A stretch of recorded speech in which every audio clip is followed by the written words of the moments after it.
How to display battery percentage on Android.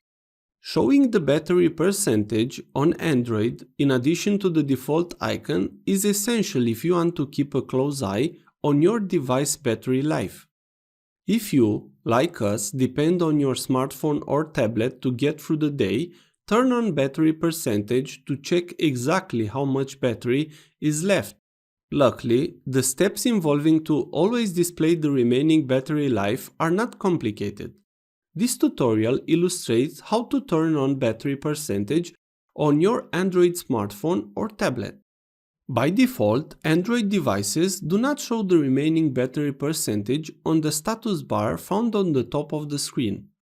Instead, they display a battery icon, and you are expected to estimate how much is left based on how full it is. To show the battery percentage, go to Settings. Here, find Battery and tap it.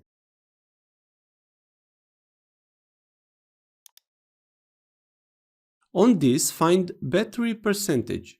Swipe to on this option. Now you see the percentage in your device on the top. If this was useful, please like, share and subscribe. You can also watch more videos from the right. Also, if you have any questions, please ask them in the comments area below.